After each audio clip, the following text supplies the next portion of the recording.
7 de marzo del 2024. Amigos, buenos días, bienvenidos y gracias por acompañarnos en esta emisión matinal de Noticias 7.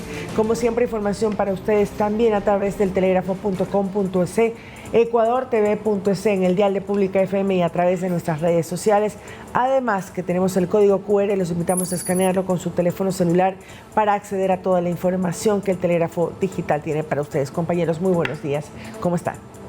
Hola, ¿qué tal? Michelle Lautaro, muy buenos días, amigos. Quienes nos sintonizan también a través de la señal de Pública FM a escala nacional. El día de hoy estaremos entrevistando a la líder de la cartera de Estado del Ministerio de Educación para que nos cuente un poco sobre lo que se viene para este nuevo año, pero sobre todo sobre las denuncias de abuso sexual que ha habido tanto en Guayaquil como en la ciudad de Quito.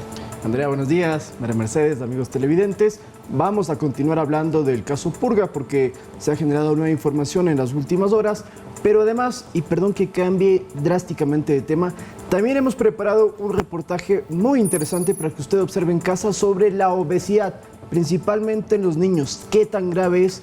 ¿Cuántos aproximadamente de los menores de edad sufren de esta enfermedad y las consecuencias que puede tener? Lo vamos a ver más adelante. A propósito que esta semana, el lunes, fue el Día Mundial de la Lucha contra la Obesidad. 7:03. Vamos a iniciar con la información de inmediato para contarles que el juez de la Corte Nacional de Justicia, Javier de la Cadena, dictó prisión preventiva para 9 de los 12 procesados por una presunta delincuencia organizada en el caso Purga. Además, dispuso algunas medidas alternativas para 2 más y para uno de ellos arresto domiciliario por ser de la tercera edad. Vamos a ver.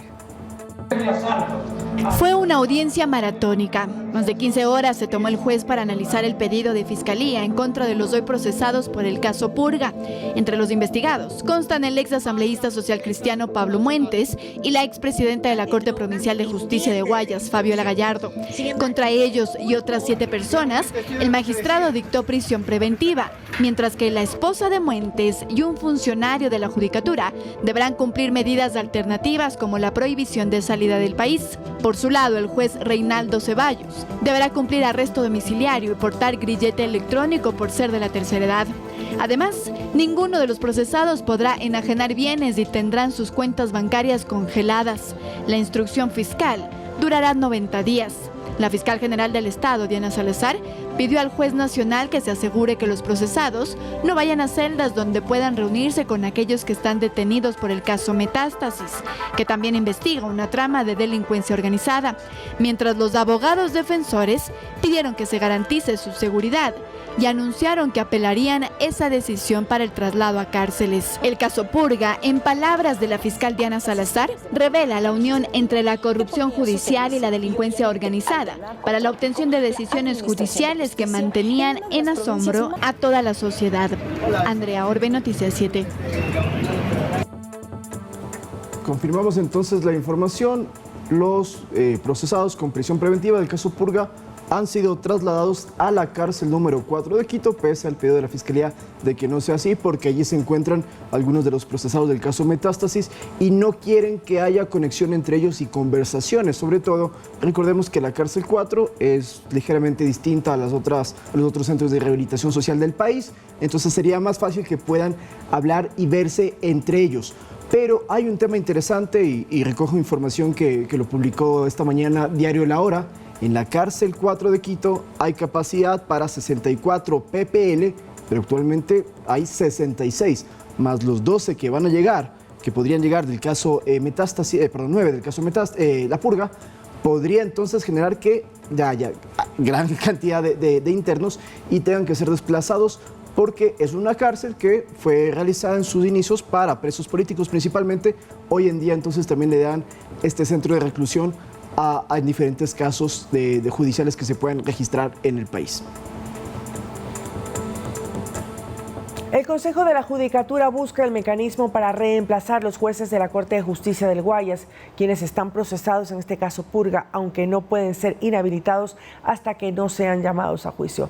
Además, la Contraloría del Estado anunció el inicio de auditorías al patrimonio de 63 magistrados de la provincia del Guayas. Para el Consejo Nacional de la Judicatura, ¿en qué situación se encuentran los jueces de la Corte de Justicia del Guayas, quienes están procesados por el caso Purga? Ellos tienen prisión preventiva y eso hay que valorar. Usted sabe que para que puedan tener una inhabilidad tienen que ser llamados a juicio. La Judicatura, argumentó su presidente encargado, busca el mecanismo para que la Corte de Justicia guayasense no quede en acefalía en cuanto a su dirección. Y esa es una de las preocupaciones del Consejo porque tenemos noticias de que solamente tenemos 5 jueces en la sala penal.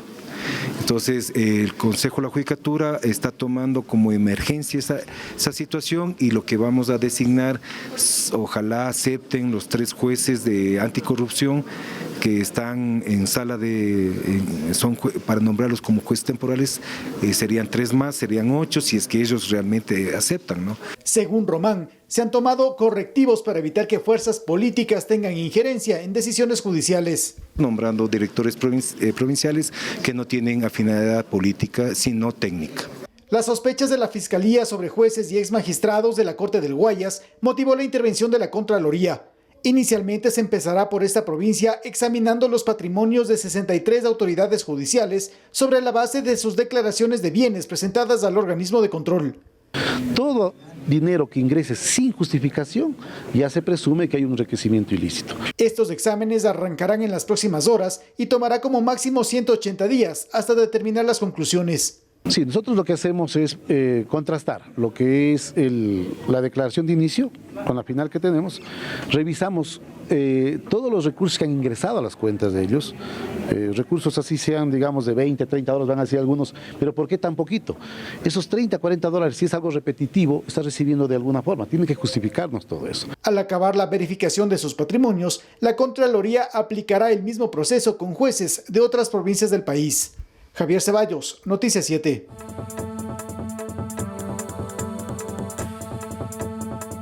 La excomandante general de policía Tanya Varela no asistió al segundo llamado de la Comisión de Fiscalización que investiga sus presuntos nexos con el narcotráfico. Tampoco lo hicieron los exgenerales Giovanni Ponce y Mauro Vargas. Según especialistas, estos pedidos de comparecencias no son vinculantes ni tienen consecuencias penales.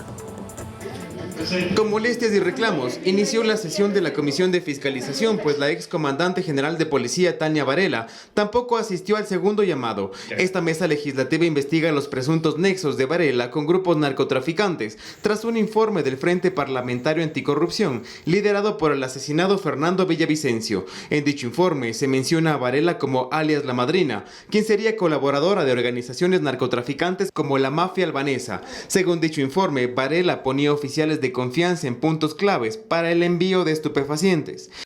Es inaudito que siendo un tema tan grave que involucra a las ex cúpulas de la policía, no quieren dar la cara al país. ¿Qué está pasando? Quien tampoco fue por segunda vez fueron los exgenerales Giovanni Ponce y Mauro Vargas. Por ello, la comisión hizo varios pedidos de información. Primero a Migración para ver si Varela, Ponce y Vargas siguen en el país. A la Unidad de Análisis Financiero UAFE para analizar sus patrimonios financieros. Y a la Contraloría para conocer el detalle de sus declaraciones patrimoniales que debieron hacer al iniciar y finalizar sus periodos. Y como muy importante, se solicitó al SRI explicar por qué se excluyó a Albania de la lista de paraísos fiscales en 2022 durante el gobierno de Guillermo Lasso y por qué se decidió incluirlo otra vez en el actual gobierno.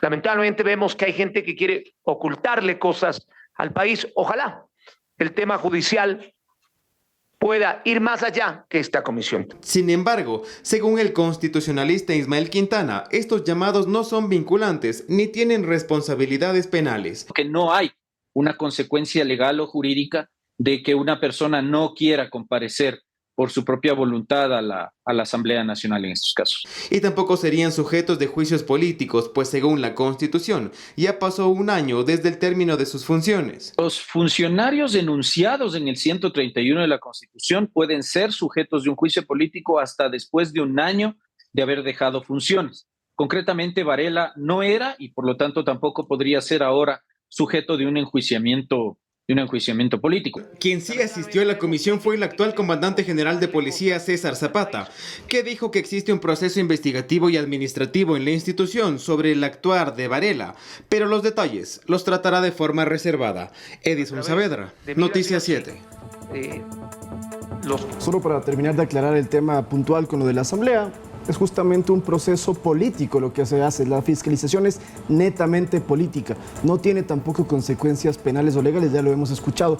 Por eso es muy común, lastimosamente, en los últimos años, que cuando la Comisión de Fiscalización invita o convoca a autoridades de Estado, no siempre van. También lo hacen porque consideran que es ir a tener quizás debates políticos con asambleístas de oposición. No tiene consecuencias. Lo mismo, todo lo que se pueda resolver dentro de la Comisión de Fiscalización o en la Asamblea tampoco es penal.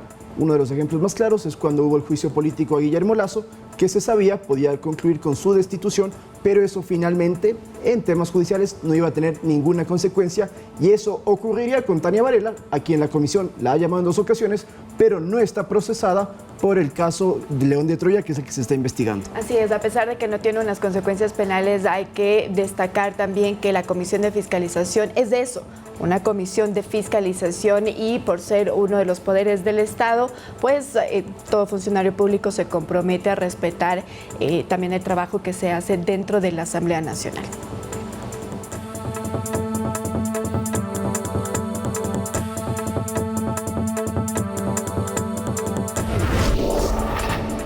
En Quito se realiza el segundo Congreso Internacional de Seguridad Penitenciaria, donde se analizan problemáticas como el terrorismo, narcotráfico y crimen organizado. El discurso principal lo protagonizó la fiscal general Diana Salazar, quien lleva investigaciones como el caso Metástasis y Purga.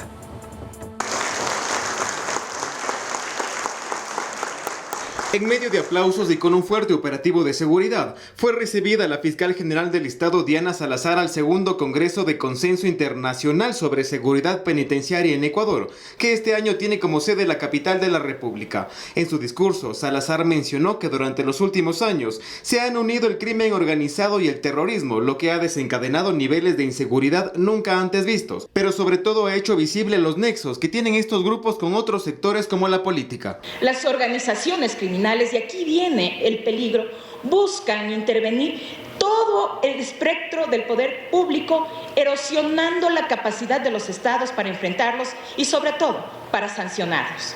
Y eso se busca evidenciar en el caso Metástasis y Purga, que ha sacudido la esfera judicial, donde se investigan los presuntos nexos de varios jueces y funcionarios públicos con grupos del crimen organizado. Esta cooptación involucra incluso nexos políticos a través del financiamiento ilegal de organizaciones, partidos políticos que ponen a su servicio a la justicia, y la problemática que socava aún más el Estado constitucional de derecho. Y que estos grupos no solo buscan entrar en la política, sino en otras esferas sociales. Preocupa la cada vez más frecuente inserción de las redes y nexos criminales dentro del tejido empresarial, de los medios de comunicación y de las instituciones del Estado. Y que para combatir esta problemática se necesita la sinergia de todos los sectores del Estado, además de la cooperación internacional. Esta visión la comparten representantes de otras naciones que participaron en el Congreso. El crimen organizado es transnacional. Lo que pasa aquí en Ecuador nos afecta enormemente en Europa y en el resto del mundo. Así que esta batalla, este conflicto interno de aquí es también nuestra batalla. Al evento también asistieron la canciller Gabriela Sommerfeld, el ministro de Defensa Giancarlo Lofredo y el presidente de la Corte Nacional de Justicia José Swing, entre otros. El segundo Congreso de Consenso de Seguridad durará hasta el viernes. Edison Saavedra, Noticias 7. Y Reino Unido donó nuevo equipamiento tecnológico al Ecuador para la lucha contra el tráfico de drogas. Durante el estado de excepción se registran avances, según informó la policía. Un pedido de hace años que al fin se concreta. Direcciones policiales como la DINASED y la de Antidrogas recibieron una colaboración internacional para enfrentar al crimen organizado. Pero antes de hablar de ello, el titular de la DINASED actualizó los resultados considerados positivos durante el estado de excepción.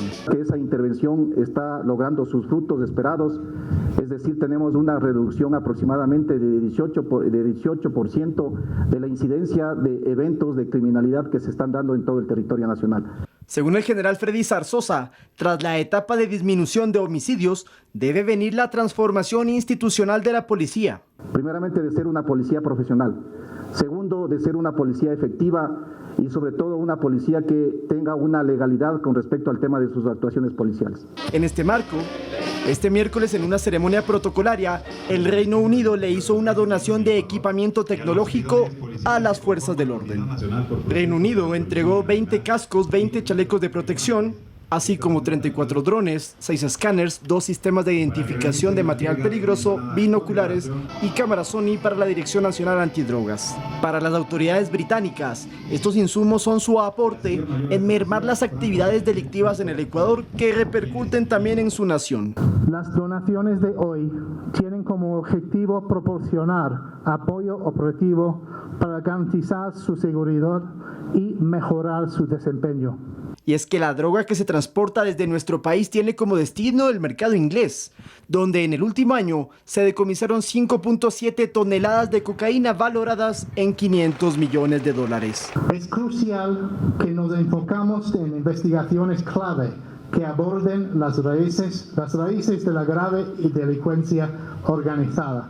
Estas bandas criminales son como malas hierbas, invasoras.